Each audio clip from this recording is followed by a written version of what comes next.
Assalamualaikum warahmatullahi wabarakatuh. Salam bahagia Bapak dan Ibu guru hebat. Profil pelajar Pancasila dicetuskan sebagai pedoman untuk pendidikan Indonesia. Tidak hanya untuk kebijakan pendidikan di tingkat nasional saja, akan tetapi diharapkan juga menjadi pegangan untuk kita selaku penuntun proses pendidikan di dalam membangun karakter anak di ruang belajar kelas kita. Profil pelajar Pancasila akan tumbuh di lingkungan yang nyaman dan lingkungan yang positif, yang mana lingkungan tersebut menjadi impian dan harapan semua warga sekolah di seluruh Indonesia, termasuk sekolah kita. Bapak dan Ibu guru yang hebat, saling mendukung, saling belajar, saling bekerja sama, dan saling berkolaborasi mendorong satu sama lain, bersinergi dalam menciptakan kebiasaan-kebiasaan yang baik dengan meneladani atas nilai-nilai kebajikan yang telah disepakati dalam visi sekolah kita. Sehingga dari kebiasaan-kebiasaan baik itu akan tumbuh menjadi karakter-karakter yang baik dan pada akhirnya membentuk apa yang dinamakan budaya positif. Perkenalkan, saya Solembu, calon guru penggerak angkatan 7 108 dari Kabupaten Probolinggo, Jawa Timur.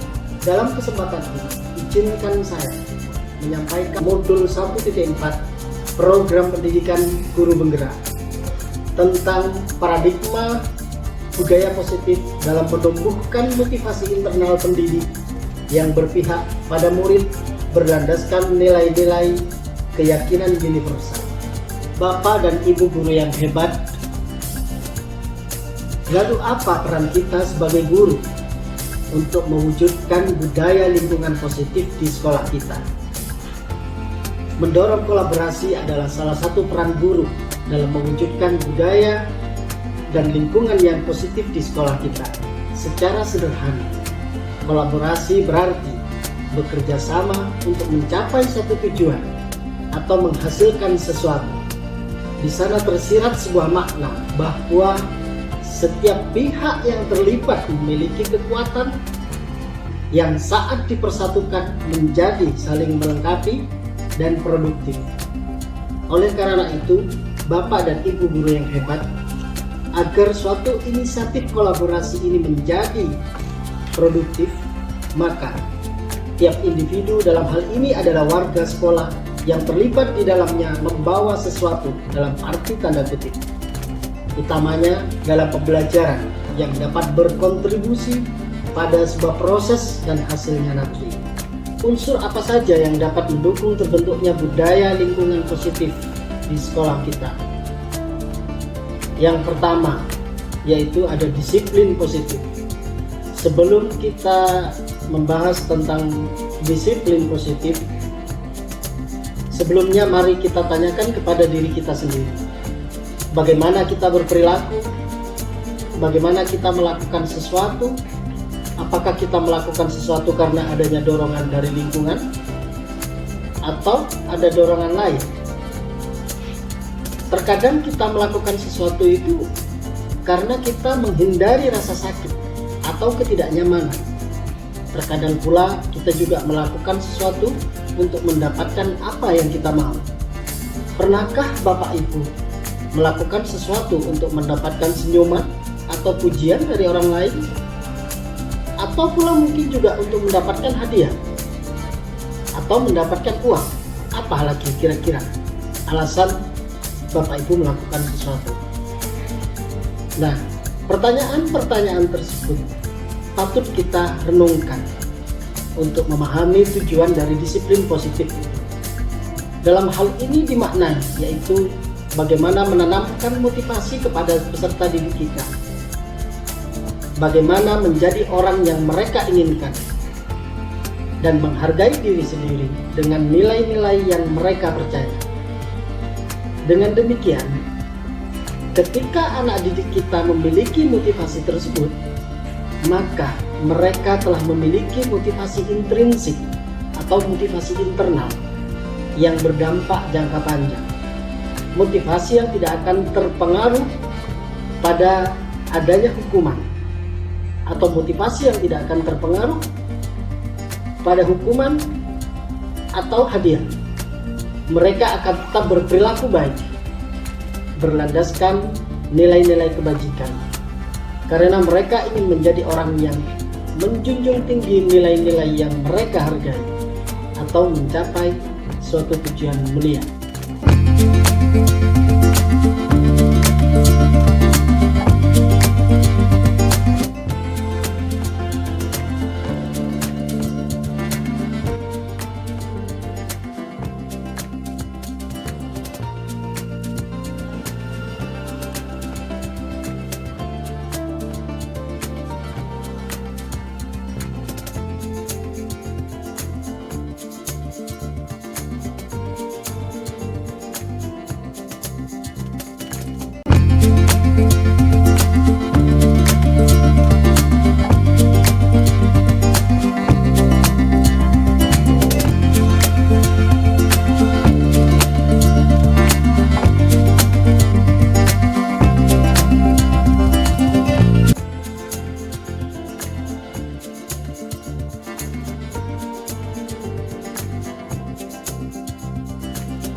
Ketua Program Studi Keahlian, Bapak Ibu Pembimbing, Bapak Ibu Wali Kelas 11. Alhamdulillah, puji syukur kehadirat Allah Subhanahu wa Ta'ala, Tuhan Yang Maha Esa, pada pagi hari ini telah memberikan banyak kebaikan kepada kita semua, dan salah satu kebaikan yang Allah berikan, kita diberikan kesehatan, waktu luang, untuk hadir memenuhi undangan dari tim Pokja PKL SMK 2 Keraksaan terkait dengan koordinasi dengan tema menumbuhkan karakter budaya kerja eduka yang positif menuju PKL bahagia. Ini tema yang sangat luar biasa dan insya Allah ini menjadi harapan kita semua. Mudah-mudahan PKL anak-anak nanti ke depan diberikan kelancaran. Amin ya rabbal alamin. Salawat dan salam senantiasa tercurah limpahkan kepada teladan terbaik Nabi Muhammad SAW yang telah memberikan pencerahan kepada kehidupan kita. Dan kita senantiasa berdoa mohon kepada Allah, semoga kita diistiqomahkan ya ke dalam jalan kebenaran. Bapak Ibu, pada kesempatan kali ini ada dua tema yang nantinya akan disampaikan oleh pemateri. Mari mengawali kegiatan pada pagi hari ini, kita buka bersama-sama dengan membaca basmalah. Bismillahirrahmanirrahim. Untuk selanjutnya pengantar sekaligus penyampaian materi terkait dengan penguatan PKL yang akan disampaikan oleh Ketua Pokja PKL kepada Bapak Adi Abdullah, dipersilahkan. Cek. Terima kasih Pak Sigit. Assalamualaikum warahmatullahi wabarakatuh. Bismillah, alhamdulillah, wassalatu wassalamu ala rasulillah wa ala alihi wa sahbihi wa man wala. Wala haula wala quwwata illa billah. Qala rabbi shrah li sadri wa yassir li amri wahlul 'uqdatam min lisani yafqahu qawli. Amin amma ba'du. Yang kami hormati segenap manajemen yang alhamdulillah pada hari ini hadir, Ibu Neti, Bapak Heru, serta rekan-rekan Pokja, Ketua Program Studi Keahlian, Bapak Ibu pembimbing, guru BK yang sangat luar biasa. Puji syukur kehadirat Allah Subhanahu wa taala di pagi yang sangat cerah, tepatnya hari Jumat, insya Allah Jumat manis ya hari ini, kita bisa melaksanakan acara koordinasi sekaligus dalam kegiatan ini. Nanti kita akan melakukan pengimbasan tentang budaya positif yang mana nanti akan dikaitkan dengan penanganan PKL. Karena selama ini salah satu yang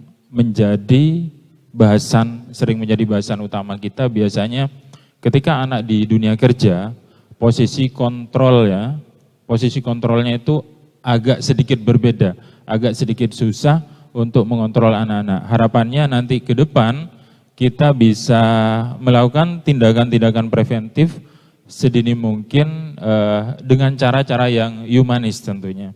Itu yang menjadi harapan kita yang akan kita diskusikan bersama pada kegiatan kita kali ini nantinya.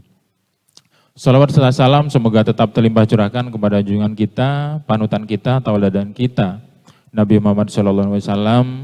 Semoga kita semua kelak terpilih menjadi bagian dari umatnya yang akan mendapat syafaat dari beliau. Amin, Allahumma amin. Bapak Ibu yang kami hormati, mewakili Kepala SMK Negeri 2 Keraksaan yang kebetulan hari ini tidak bisa hadir. Bapak ada kegiatan MKS, berpesan pada kami kemarin untuk menyampaikan ucapan terima kasih dan penghargaan setinggi-tingginya, yang mana Bapak Ibu cukup luar biasa mengawal anak-anak kita, terutama di sini Bapak Ibu pembimbing. Bapak Ibu pembimbing adalah ujung tombak kami di lapangan. Bapak Ibu pembimbing adalah orang-orang hebat yang mengetahui secara dini nanti kondisi anak kita seperti apa. Begitupun dengan wali kelas. Jadi untuk tahun ini kami juga melibatkan wali kelas BK untuk proses pendampingan. Jadi pendampingan anak-anak. Karena sejatinya anak-anak kita itu untuk mendapatkan tujuan akhir dari pendidikan adalah harus kita tuntun dan harus kita bimbing. Sejatinya seperti itu, Bapak Ibu. Bapak Ibu yang kami hormati, pada kesempatan kali ini seperti yang sudah disampaikan tadi oleh pembawa acara Bapak Sigit Prastyo, nanti akan ada beberapa penyampaian tentang penanganan siswa serta budaya-budaya positif yang akan kita laksanakan ke depan. Jadi ini merupakan tindak lanjut juga karena kemarin di angkatan ke-7, alhamdulillah saya dengan Pak Soleh dalam proses pendidikan guru penggerak. Jadi ada beberapa hal yang bisa kita matchkan dalam kegiatan pembelajaran nantinya. Baik Bapak Ibu, izinkan saya di sini menyampaikan materi tentang pengimbasan budaya positif. Di sini kita sifatnya belajar bersama.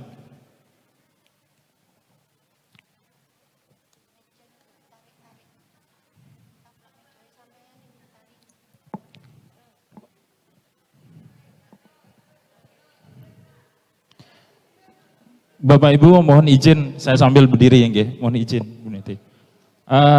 Bapak Ibu, pertama izinkan saya berpantun dulu, membukanya dengan pantun. Matura ki, Pak Habib.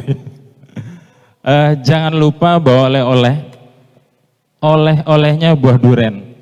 Izinkan saya, Pak Adi dan Pak Soleh membersamai pembimbing dan guru yang cukup kompeten. Boleh aplaus untuk kita semua hari ini, Bapak Ibu. Bapak Ibu, kenapa kita bicara tentang budaya positif? Bapak Ibu, mohon dengan sangat. Jadi semua sekarang coba kita kepalkan tangan kita semuanya. Semuanya kita kepalkan tangan kita. Kita kepalkan tangan kita. Sekarang bayangkan yang ada di genggaman tangan Bapak Ibu adalah sesuatu yang sangat berharga. Bayangkan dulu Ustadz Ki. Bayangkan dulu, boleh sambil merem enggak Bapak sudah Ustadz? Boleh ada Bapak. Tapi membayangkannya yang tentang ya Ustadz. Silahkan dibayangkan, semuanya Bapak Ibu, di genggaman Bapak Ibu sekarang menggenggam sesuatu yang sangat berharga. Sudah ada ya di bayangannya, sesuatu yang paling berharga menurut Bapak Ibu. Saya tidak sedang menghipnotis ini Bapak. Sudah nggih. Sekarang kalau sudah, sekarang misalkan yang ada di genggaman Bapak Ibu, saya minta boleh apa tidak?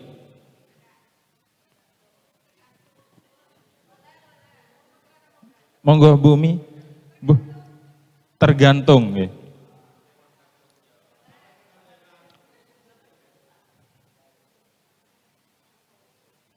Bayangkan Bapak Ibu sekarang menggenggam sesuatu yang sangat berharga. Yang sangat berharga, paling berharga menurut Bapak Ibu. Sekarang sudah nggih, sudah dibayangkan. Sudah ada satu yang paling berharga menurut Bapak Ibu. Sekarang saya minta yang ada di genggaman jenengan. Boleh apa tidak? Ya, Bu Dian ngomongnya enggak boleh katanya. Bu Umi ngomongnya tergantung. Kalau Bu Amira boleh katanya. Bu Amira cukup baik hati di sini. Nanti saya minta Bu Amira. Oke, itu yang pertama. Terus yang kedua, yang tidak boleh tadi Bu Dian ya.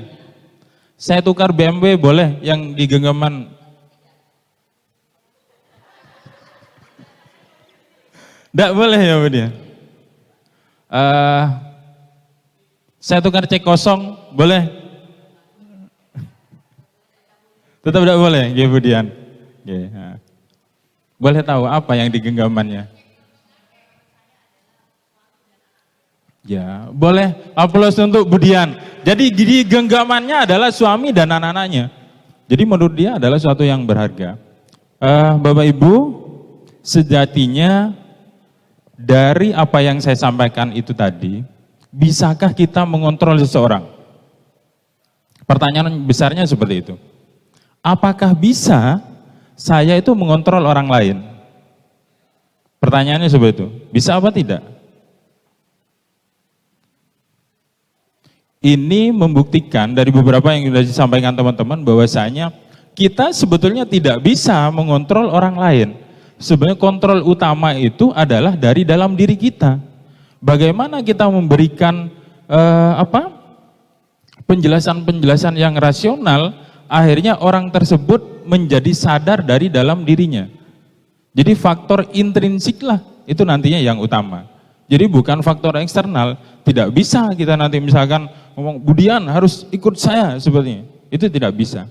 Jadi itu yang nanti akan coba kita aplikasikan di lapangan, terutama dalam kaitannya dengan penanganan anak di dunia kerja. Kami selama ini di Pokja selama beberapa tahun biasanya loss control dan mungkin beberapa anak yang ternyata bermasalah dalam tanda kutip itu kan ketika dia proses pemagangan, ketika proses pragerin. Maka hari ini mari kita bersama-sama belajar, bersama-sama ke depan untuk bisa meminimalisir itu dengan cara menuntun anak kita sesuai kodratnya. Karena filosofi dasar dari pendidikan adalah menuntun. Jadi dari Ki Hajar Dewantoro adalah filosofinya adalah kita menuntun. Bapak Ibu di sini kami punya dua gambaran tentang redaksional tentang disiplin. Yang pertama, disiplin positif, sesuatu yang dilakukan seseorang pada orang lain untuk mendapatkan kepatuhan. Yang kedua, sesuatu cara untuk mengontrol diri, menguasai diri untuk memilih tindakan yang mengacu pada nilai-nilai yang kita hargai. Dari dua ini, yang paling sesuai, kalau ini misalkan nanti kita kaitkan dengan disiplin positif yang mana? Dari dua ini. Ini semuanya tentang disiplin, kita bicara tentang disiplin. Ada mungkin yang bisa membantu saya, dari dua ini kira-kira yang mana? Tidak kelihatan Ustadz. Saya bacakan Ustadz. Jadi yang pertama, sesuatu yang dilakukan seseorang pada orang lain untuk mendapatkan kepatuhan. Yang kedua, sesuatu cara untuk mengontrol diri, menguasai diri untuk memilih tindakan yang mengacu pada nilai-nilai yang kita hargai. Kira-kira yang mana? Ya, berarti Mas Akbar ya tadi. Jadi nomor 2, sejatinya harapan kalau kita membangun dari dalam diri, insya Allah mungkin anak-anak kita nanti bisa luar biasa. Dan kami sangat yakin dengan potensi anak-anak kita. Ya, ini nomor 2.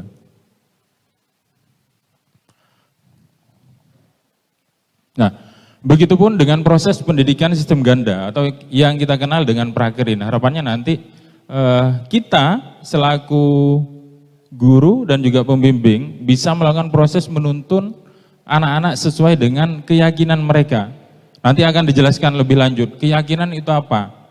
Keyakinan kelas lain-lain nanti akan dijelaskan juga. Melakukan bimbingan secara berkala dan humanis. Nah, dalam teori psikologi bahwasanya anak-anak sebetulnya ini tidak hanya anak-anak, semua dari kita melakukan tindakan yang negatif itu pada dasarnya karena kebutuhan dari dasarnya itu tidak terpenuhi secara keseluruhan. Jadi ada kebutuhan dasar yang tidak terpenuhi. Maka di sini peran kita selaku guru, pembimbing, wali kelas berperan untuk menuntun perilaku dari murid kita agar nantinya mengarah ke hal-hal yang positif. Bapak Ibu mungkin ada yang tahu 5 dasar kebutuhan manusia apa? Pak, nyontek boleh?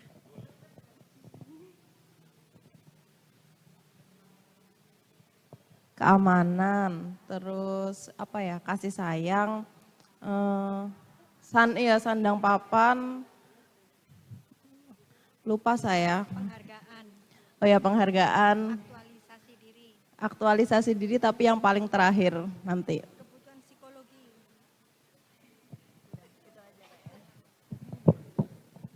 Terima kasih Bu Amira. Ya, jadi kebutuhan dasar dari manusia yang pertama adalah di situ kebutuhan untuk bertahan hidup. Kebutuhan untuk bertahan hidup. Yang kedua, kebutuhan untuk cinta dan kasih sayang. Jadi ini kebutuhan dasar manusia. Yang ketiga, kebutuhan kebebasan. Yang keempat, kebutuhan tentang kesenangan dan kebutuhan tentang kekuasaan. Artinya, kami contohkan begini. Misal ya, ada anak kita, katakanlah misalkan ada 2 orang. Misalkan di sini, mohon maaf ya, saya sebut nama, misalkan murid saya Mega dan Sri misalkan. Dia sama-sama terlambat. Tiap pagi datang terlambat, pagi datang terlambat. Apakah perlakuan kita, misalkan kita memberikan perlakuan berupa konsekuensi dan lain-lain, kita berlakukan yang sama, itu tidak bisa. Jadi kita lihat dulu konteks dari permasalahannya. Dia permasalahan tentang hak dasar dia yang tidak terpenuhi apa?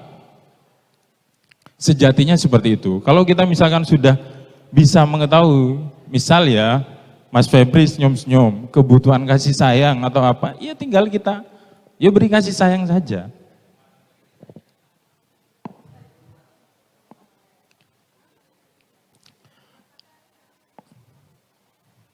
Ya, berikutnya tentang motivasi. Tadi di awal kita bicara tentang motivasi. Anak-anak bisa berubah, anak-anak kita bisa berubah, misalkan dia di tempat kerja, rajin masuk terus. Sebetulnya motivasinya pada dasarnya di sini ada 3. Yang pertama, dia termotivasi karena menghindari ketidaknyamanan atau menghindari hukuman. Yang kedua, dia untuk mendapatkan imbalan atau penghargaan atau iming-iming. Yang ketiga, untuk menjadi orang yang mereka inginkan menghargai nilai-nilai pada dalam dirinya. Kalau kita kategorikan di sini ada easy, medium, dan difficult. Nah, yang mau kita sasar nantinya adalah yang posisi ketiga. Karena kalau misal anak-anak kita itu karena hanya ketakutan untuk menghindari hukuman dan lain-lain, maka dia tidak akan bertahan lama, tidak akan sejati yang seperti itu. Ada gurunya, besok tidak ada gurunya, ya kambuh lagi. Tapi kalau kita sudah bisa menyasar pada dalam dirinya, jadi hal-hal yang sifatnya dari dalam, dia akhirnya termotivasi, itu insya Allah nanti akan betul-betul bertahan lama, permanen. Jadi motivasinya nanti permanen.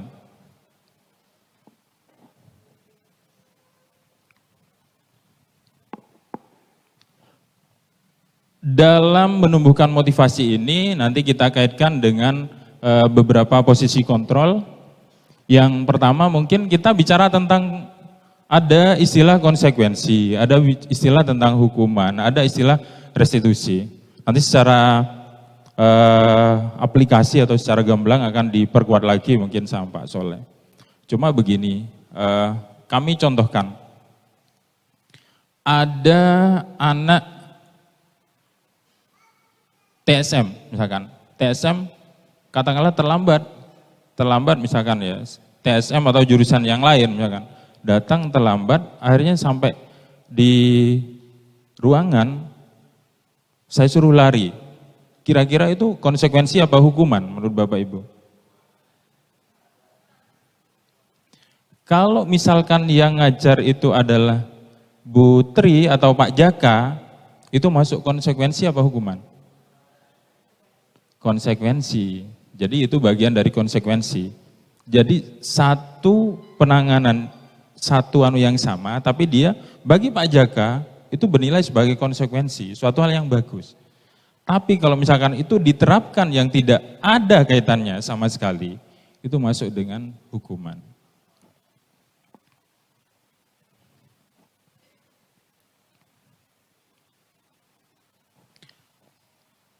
Nah, di sini untuk hukuman adalah tindakan pendidikan yang sengaja diberikan kepada didik eh, yang melakukan kesalahan untuk menyadari kesalahannya, dan ini biasanya menimbulkan ketidaknyamanan. Jadi menimbulkan ketidaknyamanan. Memang secara efek jangka pendek ini cukup manjur, tapi akan menimbulkan efek psikologis, bahkan ada kecenderungan mendendam. Ada kecenderungan mendendam nantinya. Begitupun penghargaan. Penghargaan itu boleh. Sekarang penghargaan pasti nantinya mungkin Bapak Ibu bertanya, berarti tidak bisa Pak kita memberikan istilahnya reward. Ya boleh-boleh saja, tapi jangan sifatnya mengimingi. Jadi sifatnya bukan mengimingi. Jadi mengimingi, kalau mengimingi berarti kita memberikan sesuatu itu dari awal. Kamu misalkan nilai prakirmu seperti ini, saya kasih uang semua, misalkan seperti itu. Atau mungkin di lapangan, katakanlah di kelas, bagi anak yang seperti ini, saya kasih permen, disampaikan, itu masuk ini penghargaan. Tapi apakah boleh? Boleh. Jadi itu dalam rangka membangun, ya, membangun motivasi awal. Tapi itu sebagai trigger saja. Jadi untuk men-trigger anak-anak supaya kedepannya bisa lebih baik lagi. Nanti arahnya, harapannya ke arah konsekuensi.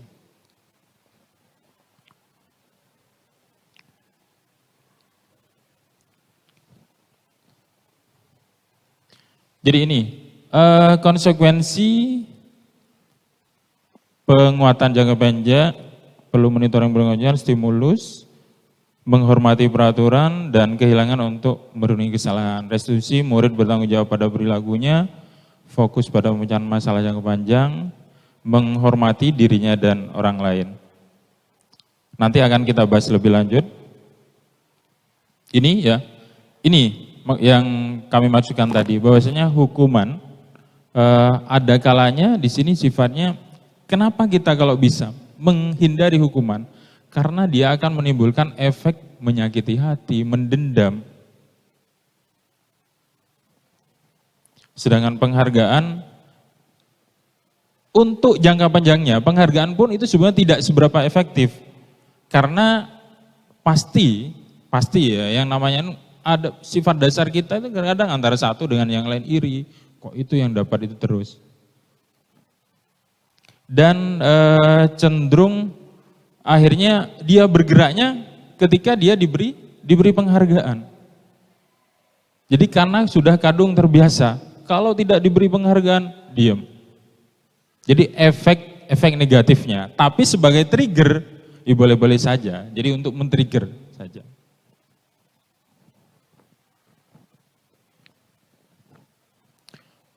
Nah, untuk beberapa tindakan-tindakan negatif tadi, kita mengenal istilah 5 posisi kontrol. Posisi kontrol untuk mengontrol seseorang. Tapi sejatinya kita mengontrol secara langsung, seperti jawaban dari Budian tadi di awal. Saya minta Budian, boleh Budian, saya tukar BMW, enggak boleh Pak Adi, saya tukar cek kosong, enggak boleh. Karena baginya adalah sesuatu yang berharga. Tapi seandainya Budian itu memang dari dalam dirinya, tidak diminta pun pasti akan dikasihkan. Kalau kita memberikan hal-hal yang rasional bagi mereka. Nah itu biasanya kita bentuk dengan cara-cara istilahnya keyakinan kelas. Apa yang mereka yakini sebagai suatu kebenaran, itu yang kita sampaikan ke anak-anak.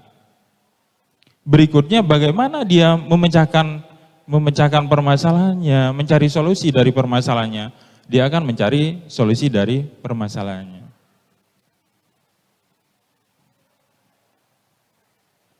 Ini beberapa contoh kata-kata dari 5 posisi kontrol ya.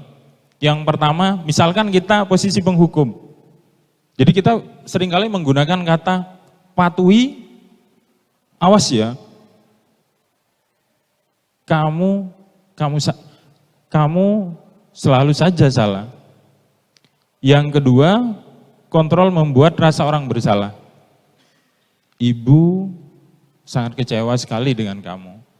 Jadi membuat rasa tidak nyaman, membuat rasa bersalah. Kalau kita sebagai teman, biasanya contoh misalkan kata-katanya, ayo ayo bantu demi Bapak, masa kamu tidak kasihan sama Bapak? Tapi ini sebenarnya juga tidak baik juga, karena nanti akhirnya anak-anak kita cenderung melunjak. Berikutnya posisi pemantau, di sini misal peraturannya apa yang telah kamu lakukan, sanksi apa dan konsekuensinya. Yang terakhir di sini, ini yang akan kita ambil. Jadi penanganan anak-anak PKL, anak-anak Pragreen, kita memilih nanti di posisi manajer. Jadi nanti kita memilih di posisi manajer. Misalkan kita kembalikan pada keyakinan kelasnya. Kembalikan pada, kalau di kami kemarin, dari beberapa keyakinan kelas itu, kita jadikan satu sebagai satu ikrar, yang mana diikrarkan oleh anak-anak. Nah, keyakinan kelas di sini sifatnya adalah suatu hal yang positif. Misalnya, jika kamu yakini, apa kamu bersedia memperbaikinya? Jadi kita melakukan secara humanis. Jadi kita ajak anak-anak untuk memecahkan masalahnya.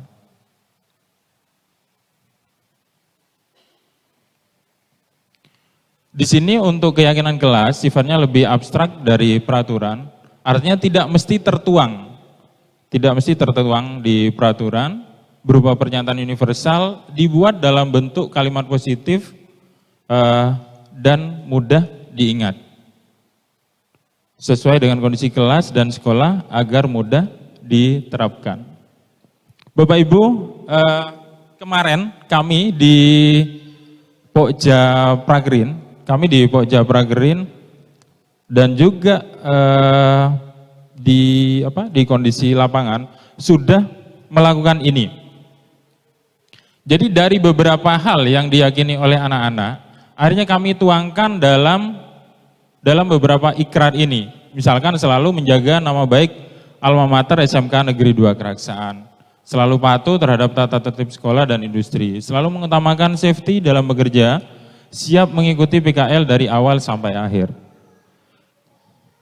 Nah, ini harapannya nanti Bapak Ibu pembimbing bisa bersama-sama dengan kami untuk melakukan proses kontrol, proses menuntun. Dengan cara apa? Kami sudah menyiapkan yang pertama adalah jurnal. Jadi di anak-anak itu sudah ada jurnal harian, dan juga ada monitoring bulanan. Harapannya ketika proses monitoring ini, Bapak Ibu bisa menggali hal-hal positif apa dari anak-anak, membersamai mereka, melihat pada jurnal yang ada pada pembimbingan pada pembimbingan di sana. Selain jurnal berupa buku, kami juga menyiapkan ini di LMS. Di Learning Management System kita nanti akan dibuatkan menu yang mana di sana ada report positif.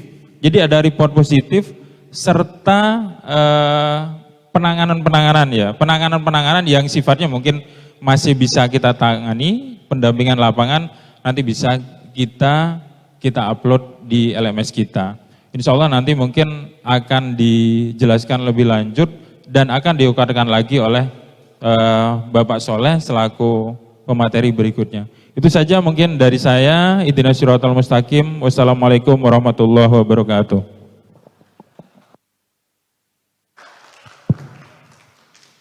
Baik, terima kasih Pak Adi yang begitu mantap dan luar biasa telah memberikan pemaparan terkait dengan penguatan PKL.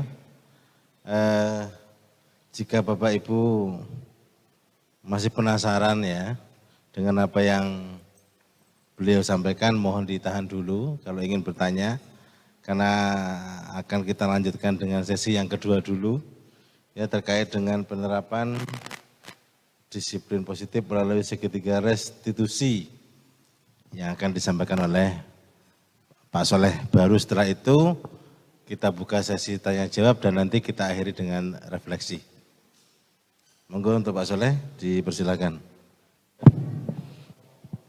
Cek. Baik Bapak Ibu, Assalamualaikum warahmatullahi wabarakatuh. Ya, terima kasih atas waktunya. Dalam kesempatan ini kita masih diberi kesehatan ya, sehingga kita masih bisa berdiskusi dan sharing terkait dengan apa yang telah disampaikan oleh Pak Hadi tadi. Sebelumnya saya mohon izin Bu Neti untuk menyampaikan hal-hal yang berkaitan dengan penerapan disiplin positif yang berkaitan dengan PKL ya. Karena ketika kita melihat beberapa permasalahan yang di sekolah kita ini itu banyak terjadi di luar ya. Kemudian siswa yang ada di luar juga tidak sedikit, kurang lebih sekitar 570 ya Pak Adi ya, 570. Baik Bapak Ibu, teman-teman semuanya, dalam kesempatan ini saya melanjutkan apa yang telah disampaikan oleh Pak Adi tadi terkait dengan 5 kebutuhan dasar manusia, kemudian juga ada 5 posisi kontrol sebagai guru. Di sini berkaitan dengan penerapan disiplin positif. Apa bedanya disiplin dengan positif? Padahal disiplin itu sudah positif. Sebetulnya disiplin itu sudah positif ya. Tapi kok masih ada disiplin positif? Nah, ada satu hal di sini. Ada satu hal yaitu yang disebut dengan segitiga restitusi. Kalau BK dengan segitiga restitusi ini sudah tidak asing lagi ya. Mana Bu Amira sudah? Bu Amira sudah? Oh sudah keluar Bu Amira ya. Jadi ada namanya bagaimana kita menerapkan disiplin positif melalui segitiga restitusi. Nah ini Bapak Ibu, ketika kita mendengar istilah disiplin positif, berarti yang terbayang di dalam pikiran kita itu adalah satu kepatuhan atau tata tertib, ya tata tertib yang akan dijalankan oleh anak-anak. Nah, di sini ada kata disiplin jika dibawa ke dalam kegiatan PKL, maka yang terbayang adalah murid patuh kepada aturan. Kemudian jika melanggar maka akan mendapat hukuman. Namun pada konsep ini tidak seperti itu kenyataannya. Bagaimana kita membimbing, menumbuhkan motivasi diri anak yang memang benar-benar muncul dalam diri anak ya. Bukan disebabkan oleh karena paksaan dan lain-lain. Ini bagaimana kita menumbuhkan budaya-budaya positif seperti ini. Nah, bagaimana cara penerapannya? Ya, bagaimana cara penerapannya disiplin ini untuk menumbuhkan motivasi intrinsik? Seperti yang disampaikan Pak Adi tadi, motivasi intrinsik itu motivasi yang memang muncul dalam diri kita, terutama untuk anak-anak ya. Seperti tadi yang dicontohkan genggaman tangan. Punya Budian itu sangat kuat sekali genggamannya, walaupun tadi sempat mau ditukar dengan mobil BMW, karena dia berkeyakinan ya apa yang dia miliki hanya dia sendiri yang bisa ngontrol. Itu yang disebut dengan motivasi intrinsik, bukan disebabkan oleh orang lain. Mau diiming-iming apapun tidak mau ya. Itu. Nah penerapannya di sini melalui segitiga restitusi. Apa itu segitiga restitusi? Kita sebelum ke segitiga restitusi. Restitusi itu adalah sebuah proses menciptakan kondisi. Artinya kita menciptakan kondisi bagi anak memperbaiki kesalahan. Kemudian sehingga mereka itu dapat kembali pada kelompoknya dengan karakter yang lebih kuat. Jadi ketika kita menangani permasalahan, kita melalui sebuah restitusi ini ya. Kaitannya dengan posisi manajer tadi ya. Posisi manajer. Ini arti dari sebuah restitusi. Di sini juga diartikan sebuah kolaboratif antara guru dengan murid, kita berkolaborasi mencari solusi, bukan fokus pada permasalahan, tapi solusi yang kita cari. Tuh. Nah, segitiga restitusi ini adalah proses dialog. Ini contohnya ya, di gambar itu saya pernah melakukan dengan 2 anak. Saya melakukan dialog dengan anak, mencari solusi, membantu solusi. Ketika anak sedang mengalami permasalahan, jadi ada dialog dengan anak, bagaimana kita membantu mencari solusi untuk menghasilkan murid yang merdeka, seperti itu. Kemudian ada 3 langkah sebetulnya ya, penerapan restitusi itu ada 3 tahapan. Yang pertama menstabilkan identitas. Itu kuncinya, menstabilkan identitas. Kemudian yang kedua ada validasi tindakan yang salah. Kita memvalidasi tindakan yang salah. Apa yang mereka lakukan? Kesalahan apa yang mereka lakukan? Ya. Dan yang ketiga, ya ini menanyakan tentang keyakinan. Kalau di PKL itu ada ikrar. Yang dimaksud keyakinan di sini keyakinan kelas atau dulu istilahnya itu kesepakatan. Ya, di awal biasanya di awal masuk itu ada kesepakatan. Kalau misalkan terlambat 5 menit, apa konsekuensinya? Kalau tidak masuk beberapa hari, apa konsekuensinya? Itu yang disebut dengan kesepakatan. Yang sekarang itu diistilahkan sebagai keyakinan. Kenapa diistilahkan sebagai keyakinan? Karena di situ menunjukkan, mengandung nilai-nilai kebenaran yang diyakini kebenarannya. Ya, kita mulai dari pertama, yaitu menstabilkan identitas. Ini contohnya Bapak Ibu ya. Jelas ya? Yang pertama, mulai dari paling bawah, menstabilkan identitas. Setiap orang pernah melakukan kesalahan, jelas. Ya, setiap orang pernah melakukan kesalahan.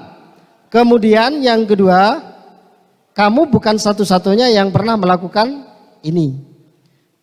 Ini kita menstabilkan kelas dulu. Nah, ini contohnya di sini. Pada bagian dasar dari segitiga bertujuan untuk mengubah identitas anak. Ya, mengubah identitas anak dari orang yang gagal karena melakukan kesalahan menjadi orang yang sukses. Kalimat-kalimat apa yang harus kita lakukan? Contohnya seperti ini Bapak Ibu. Ya, ini gambar ini saya mengambil pada saat saya menangani anak-anak ya. Gambar ini saya ambil pada saat saya menangani anak-anak. Saya berikan kalimat-kalimat seperti ini untuk menstabilkan keadaan. Mestinya ini yang sudah biasa dilakukan oleh teman-teman BK. Makanya saya berharap di sini ada Pak Bambang, ada Bu Emi, ada Bu Amira. Ya, karena saya bisa sharing dengan beliau-beliaunya. Ya, ini contohnya ini ya. Tolong fokus ke gambarnya. Di sini ada 2 anak. Oke. Berbuat salah itu tidak apa-apa. Ya, berbuat salah itu tidak apa-apa. Ini cara menstabilkan keadaan atau menstabilkan identitas. Kemudian ya tidak apa-apa itu bukan berarti terus kita biarkan ya. Kita berusaha untuk menetralisir terlebih dahulu ya. Menetralisir keadaan. Kemudian tidak ada manusia yang sempurna. Ini yang kita sampaikan ke anak-anak. Tidak ada manusia yang sempurna. Kemudian saya juga pernah melakukan kesalahan itu. Sehingga kondisi anak-anak itu benar-benar netral ya, Bapak Ibu ya. Saya panas mata ya. Yang kedua, di sini di bagian yang sebelah kiri, validasi tindakan. Setelah kita itu selesai melakukan penstabilan tadi, ya baru kita validasi tindakan kesalahannya kita validasi. Ya, ini contohnya ada 2 di sini. Setiap anak melakukan kesalahan itu pasti memiliki alasan. Kamu tentunya di sini punya alasan mengapa melakukan itu. Kemudian adakah cara yang lebih efektif untuk mendapatkan apa yang kamu lakukan? Nah, ini yang dimaksud dengan untuk menstabilkan keadaan. Ya. Dan yang ketiga, kita kembalikan setelah anak melakukan kesalahan. Kita kembalikan pada keyakinan. Dulu waktu awal masuk, keyakinan apa yang kalian pernah lakukan? Misalkan ketika terlambat 15 menit, dia itu harus belajar di kelas 15 menit. Itu keyakinan ya. Kesepakatan dibangun melalui kesepakatan yang telah dilaksanakan sebelumnya. Nah, detailnya seperti ini. Ini validasi ya. Kalau yang pertama tadi kalimat-kalimat untuk menstabilkan, kemudian yang kedua di sini adalah tindakan. Setiap tindakan, yang kedua Bapak Ibu, masuk ke kalimat validasi tindakan. Nah, bagaimana kita memvalidasi tindakan yang salah? Memvalidasi itu artinya kita melakukan konfirmasi ke anak-anak. Kenapa kamu terlambat? Ya, itu ya. Ini kalimat-kalimatnya yang bisa dilakukan. Padahal kamu bisa melakukan yang lebih buruk dari ini ya. Ini contoh-contoh kalimat ini ya. Sebetulnya bisa dikembangkan lebih dari ini. Tidak harus fokus pada kalimat-kalimat yang ada di depan ini. Kamu patut bangga pada dirimu sendiri karena kamu telah melindungi sesuatu yang penting buat kamu. Seperti yang dicontohkan Pak Adi lewat Budian tadi. Kemudian kamu boleh mempertahankan sikap itu, tapi kamu harus menambahkan sikap-sikap yang baru. Ini proses validasi tindakan yang salah. Ya, kemarin juga sudah saya buat videonya. Dan yang terakhir yaitu kalimat-kalimat keyakinan. Apa yang kita percaya sebagai kelas atau peserta PKL. Jadi kita kemarin sudah melakukan ikrar. Sebelum kita berangkat, anak-anak sudah melakukan ikrar. Itu merupakan sebuah keyakinan yang akan menjadi patokan anak-anak, yang akan menjadi referensi anak setiap melaksanakan tindakan. Mulai dari bagaimana mereka bertanggung jawab, kemudian disiplin. Nah, itu adalah sebuah keyakinan yang diikrarkan. Mungkin ini juga berlaku di kelas, ya. Bagaimana menghargai waktu dan lain-lain, ya. Apa yang kita bayangkan, kemudian apa, kamu akan menjadi orang seperti apa. Nah, tugasnya Bapak Ibu kita di sini hanya membantu mencari solusi, bukan fokus pada masalah yang terjadi. Artinya tidak mencari apa masalah yang terjadi, tapi membantu mencari solusi. Itu. Nah, dari aplikasi ini sebetulnya kita itu lebih fokus pada implementasi yang sudah kita integrasikan dengan kegiatan yang ada di luar, yaitu melalui sebuah melalui sebuah LMS, ya. Melalui sebuah LMS. Jadi tugasnya Bapak Ibu guru pembimbing nanti kita pada saat monitoring itu kita akan melakukan kegiatan pencatatan terkait dengan progres, ya. Terkait dengan progres maupun peningkatan anak-anak di lapangan. Kemudian itu direcord di dalam LMS.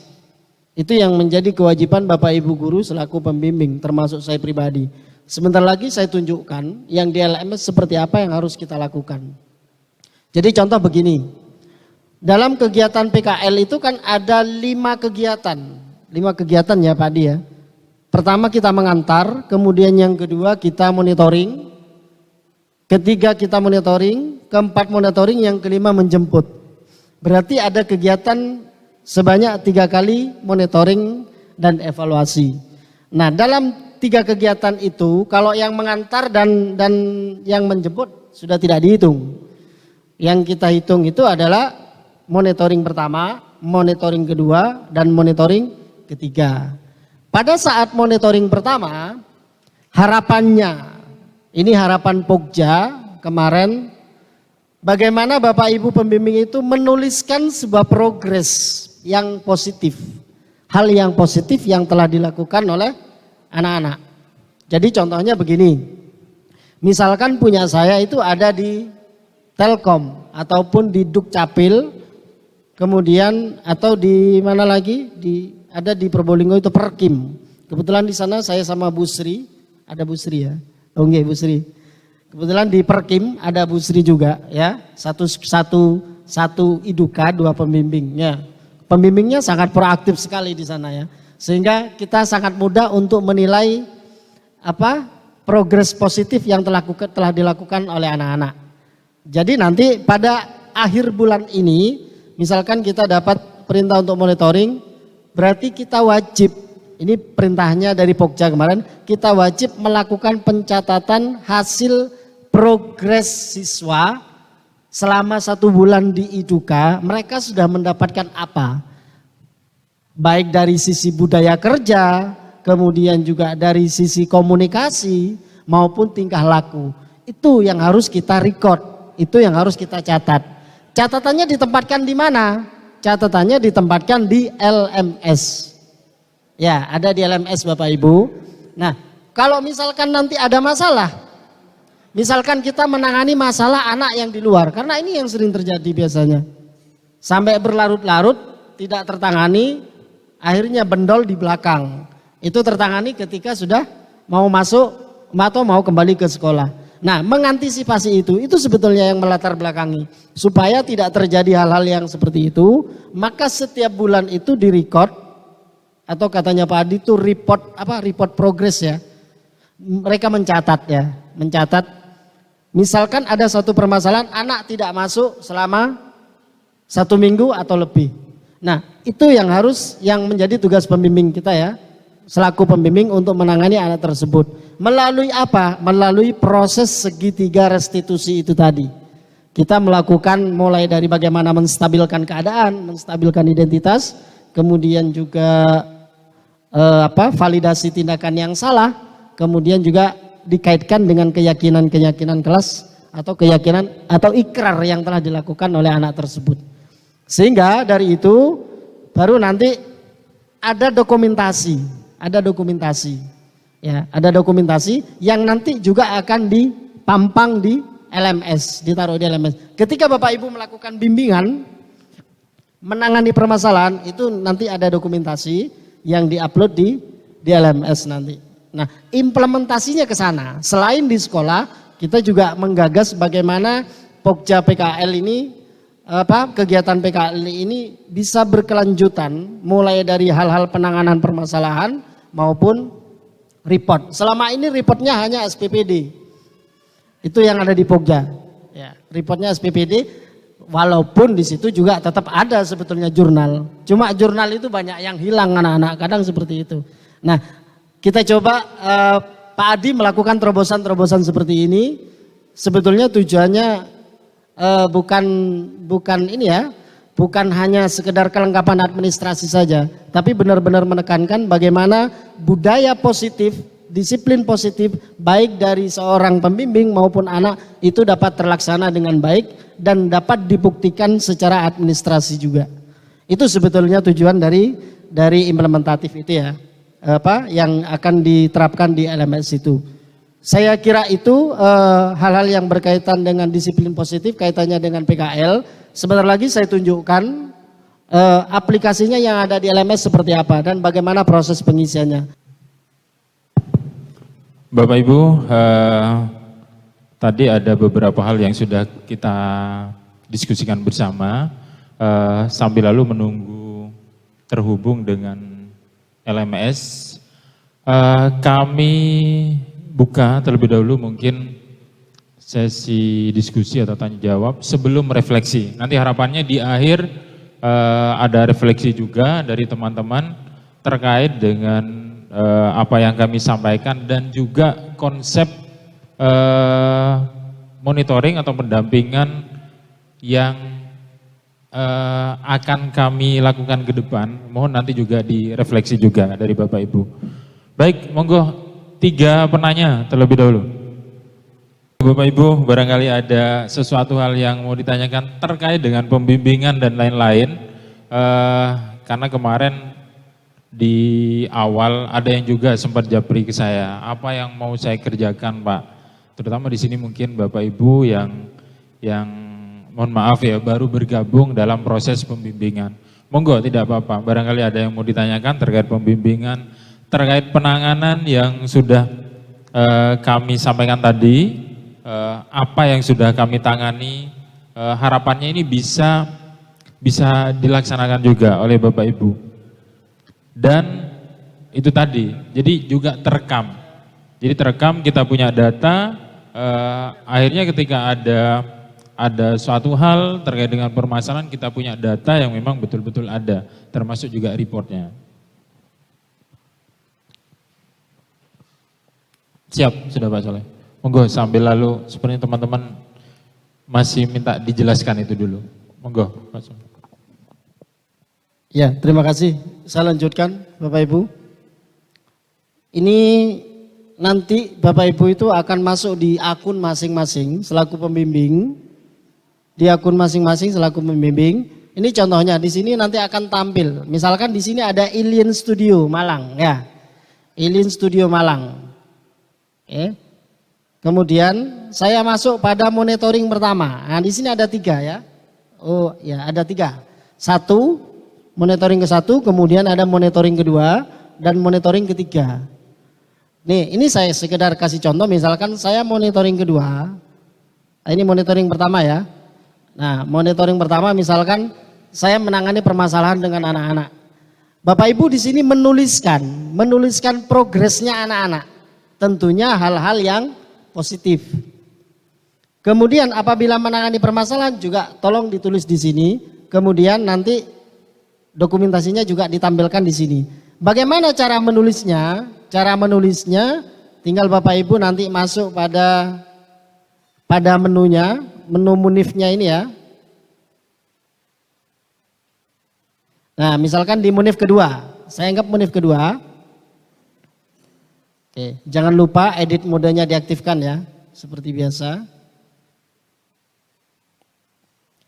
Kemudian masuk pada bagian setting. Nah, di bagian setting ini dituliskan aja di sini, deskripsinya apa. Misalkan monitoring kedua, misalkan ya. Kemudian kontennya, tinggal Bapak Ibu isikan di sini. Progresnya apa tentang anak-anak? Tinggal Bapak Ibu bercerita. Misalkan ada gambar, tinggal tambahkan gambarnya di sini. Nah, seperti biasa di sini. Seperti Bapak Ibu upload ya gambar seperti biasanya. Coba yang ini saya upload. Kemudian langsung disimpan.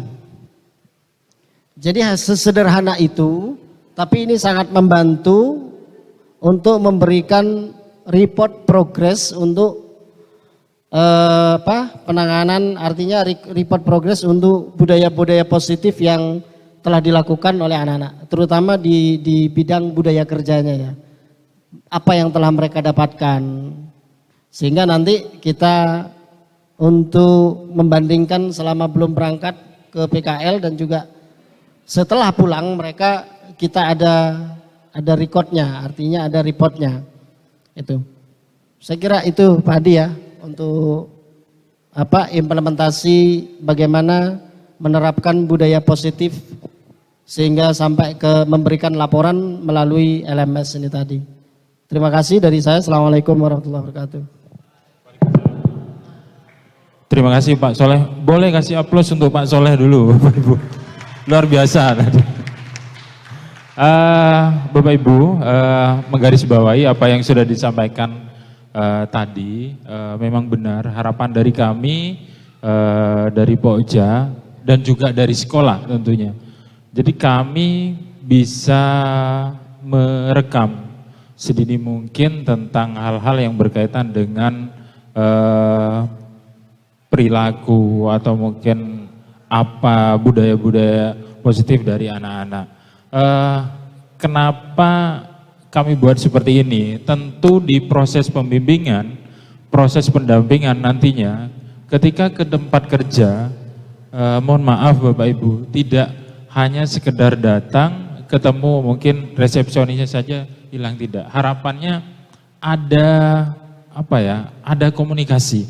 Jadi ada, kalau katanya orang sekarang itu bernyawa, ada ruhnya.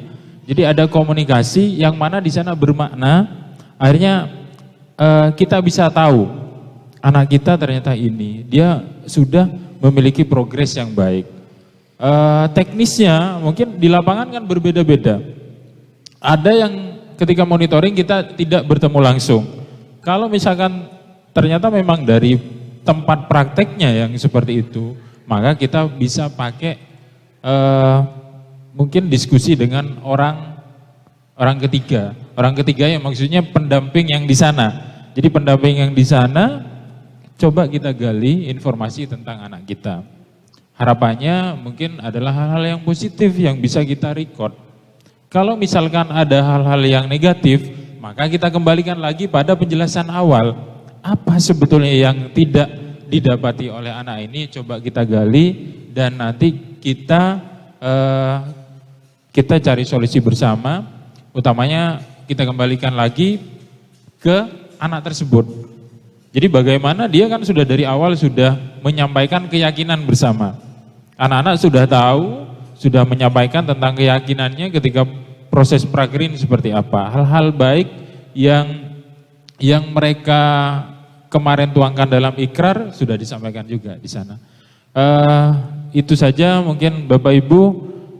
Sebelum ke refleksi, kami nanti mungkin mohon Bapak Ibu di sini ada yang merefleksi, bisa dari ketua program studi keahlian atau mungkin wakil kepala sekolah. Sebelum ke arah refleksi, kami buka dulu pertanyaan atau diskusi. Monggo Bapak Ibu. Termasuk juga aplikasi tadi ya. Jadi kita di sini, misal ya Bapak Ibu, Pak, perekamannya seperti apa? Di sana kan kita juga menampilkan record foto kegiatan penanganan ya. Misalkan kita melakukan penanganan langsung, kita merecord, mengupload di sana. Barangkali ada sesuatu yang ditanyakan, ini secara keseluruhan ya, tentang materi kita yang kita sampaikan hari ini. Termasuk materi terakhir, materi yang disampaikan oleh Pak Soleh tadi, kaitannya dengan LMS. Barangkali mungkin Bapak Ibu ada sesuatu yang masih perlu kita diskusikan, kami beri kesempatan untuk bertanya. Monggo. Nggih, monggo Bu Sri. Mas Sofyan.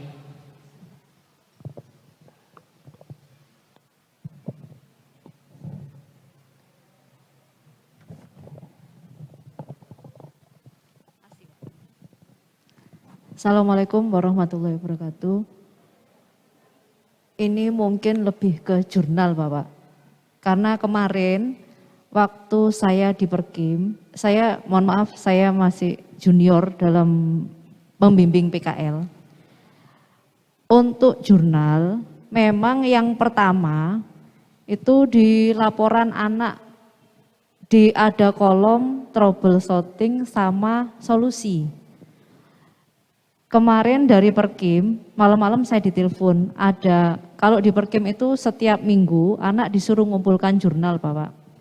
Saat mengumpulkan jurnal, di situ banyak yang kosong, karena memang tidak ada kendala menurut anak.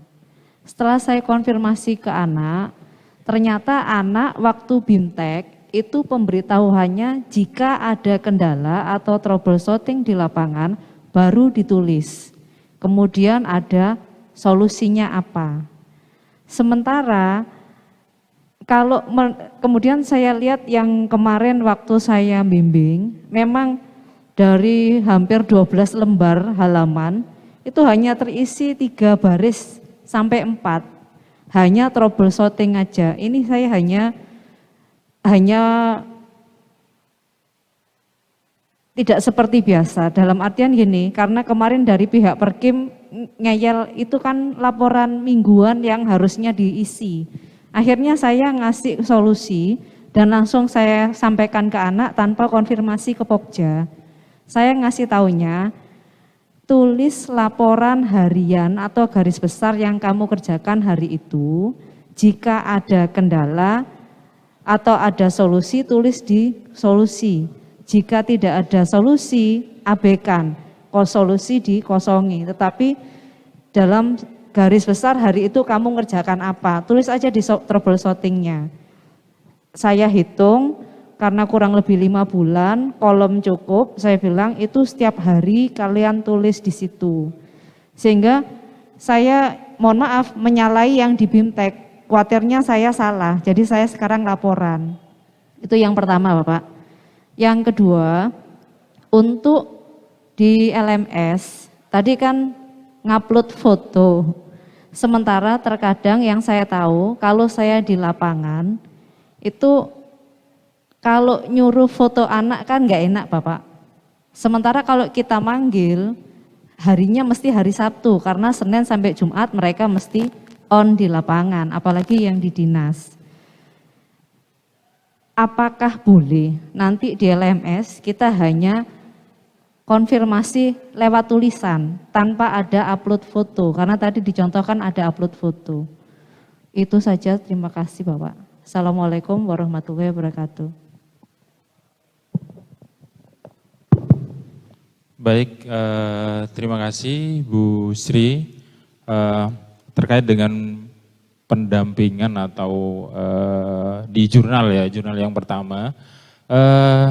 Nggih Ibu, sebetulnya kami di jurnal itu mengakomodir mungkin bagaimana anak-anak supaya dia berpikir kritis. Bagaimana anak-anak bisa memiliki sifat problem solving ya terhadap permasalahan-permasalahan yang ada. Pun demikian, kalau itu adalah record harian bagi anak-anak jurnal harian, mohon tetap diisi. Di lapangan ada kendala atau tidak, itu lebih ke arah report saja. Apa yang dia tangani, kalau mungkin sudah berhasil ada permasalahan apa, ada penanganannya ya ditulis di sana. Kalau misalkan hari ini ya tidak ada permasalahan yang urgen, tapi ada rekaman di sana. Jadi tetap ada rekaman. Saya pikir apa yang sudah disampaikan di lapangan sudah mewakili dari kami. Terima kasih. Itu yang pertama. Yang kedua terkait dengan LMS, penanganan permasalahan siswa ke arah budaya positif atau ke arah disiplin positif tadi. Yang dicontohkan oleh Pak Soleh itu adalah harapannya yang ideal seperti itu. Harapannya bisa terkomunikasi ya. Ini kan hanya mungkin ya kalau misalkan kita tidak bisa seperti yang saya sampaikan tadi terkoneksi langsung dengan anak-anak. Yang penting di sana ada narasi yang mana memang narasi itu adalah real. Narasi real di lapangan tentang kondisi dari anak-anak yang sumbernya harapan dari kami bisa terkomunikasikan langsung dengan anak-anak. Misalkan tidak terkomunikasikan, maka kita pakai sumber yang lebih valid. Sumber yang valid bisa pembimbing di lapangan. Itu saja Ibu. Boleh kalau misalkan nanti ternyata, tapi harapannya kami masih berharap idealnya dilengkapi dengan foto yang ada. Itu saja mungkin. Pak Soleh.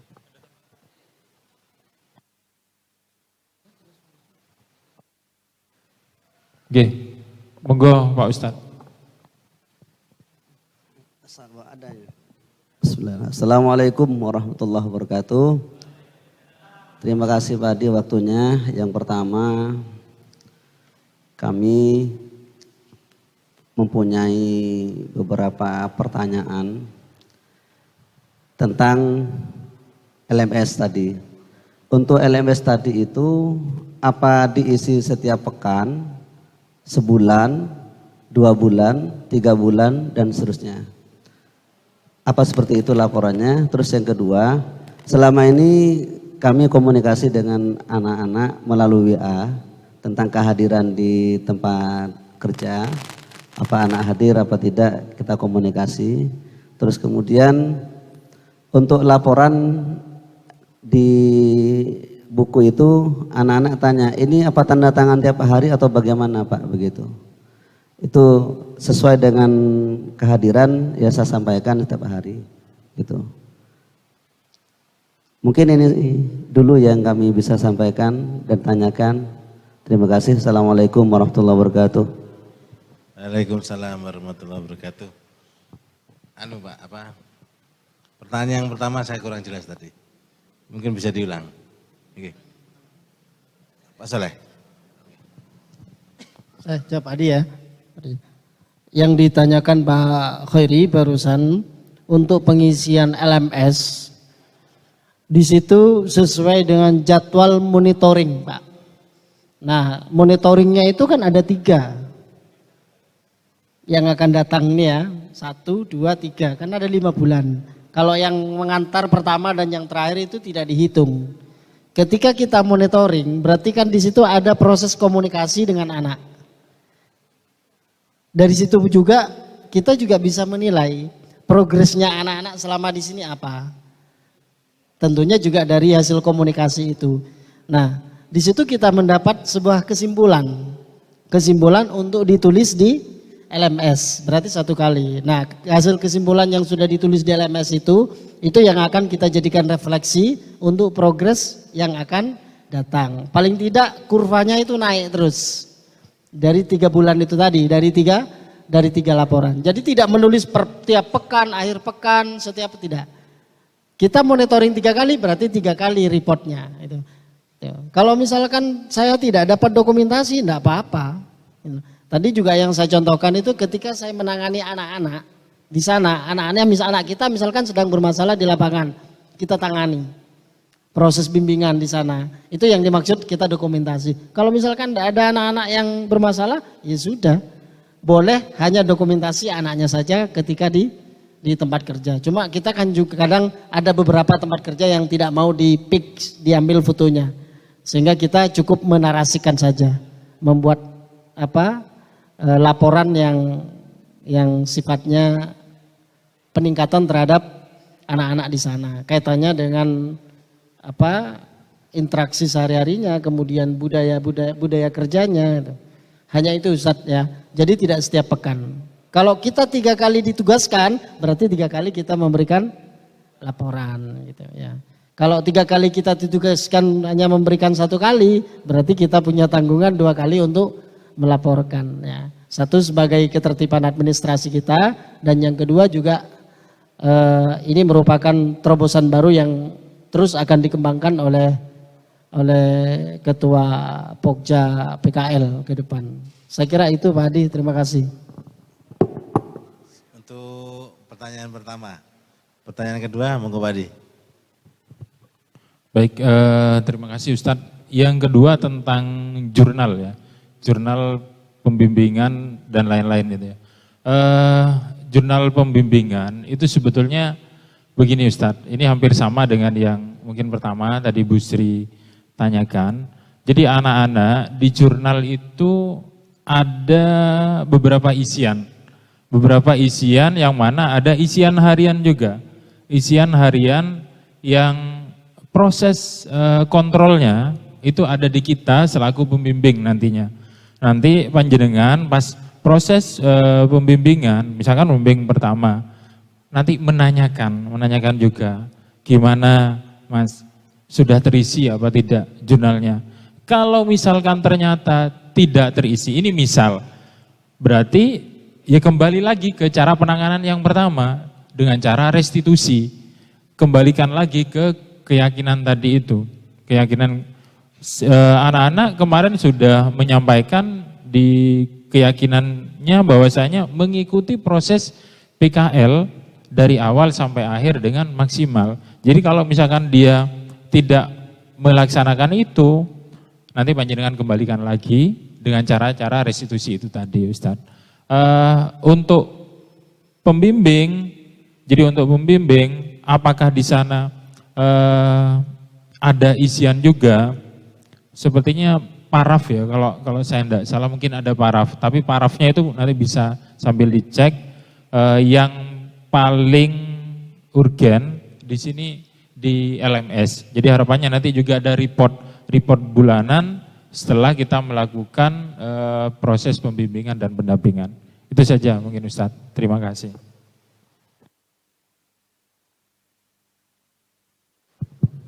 Gimana Ustadz, sudah jelas nggih? Ada lagi?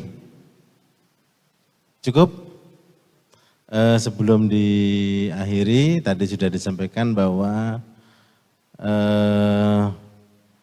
kegiatan ini akan kita tutup dengan refleksi ya, terkait dengan apa yang tadi sudah disampaikan oleh Pak Adi maupun Pak Soleh.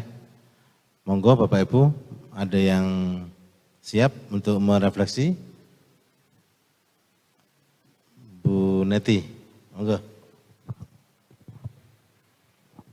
Bismillahirrahmanirrahim. Assalamualaikum warahmatullahi wabarakatuh. Dari pemaparan Bapak Adi Abdullah dan Bapak Soleh, kita banyak tambahan ilmu ya Bapak Ibu, dan juga mungkin wawasan berkaitan bagaimana membimbing siswa. Bagaimana kita menghadapi siswa yang berada di luar dengan yang ada di sekolah. Tentunya tadi pemaparannya sudah cukup jelas. Terima kasih Pak Adi dan Pak Soleh yang sudah memberikan wawasan tambahan buat kita semua yang ada di sini berkaitan dengan proses pelaksanaan PKL siswa-siswi SMK Negeri 2 Keraksaan. Harapan dari beliau tentunya ini bisa kita praktekkan, kita laksanakan dan bisa mengurangi dampak-dampak negatif saat pelaksanaan PKL.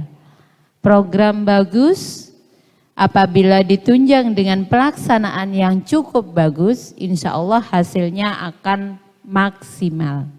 Jadi intinya dari kami terima kasih banyak atas masukan wawasannya, dan Bapak Ibu, kepada Bapak Ibu pembimbing, monggo kita lakukan, kita laksanakan apa yang menjadi program atau tambahan ini ke depannya. Jadi mulai bulan ini sampai 5 bulan ke depan kita akan lakukan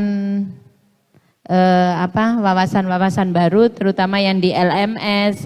Jadi kita tidak perlu lagi simpan-simpan foto di HP. Kita cukup masukkan di LMS sehingga pelaporan kita juga tidak terlalu susah. Jadi inti dari kami, refleksi dari kami, program sangat bagus, bisa kita laksanakan dan insya Allah akan menghasilkan hasil yang maksimal. Sukses semua untuk kita, ya, semangat untuk kita untuk mencetak anak-anak yang berkualitas dan berkompeten. Terima kasih. Wassalamualaikum warahmatullahi wabarakatuh.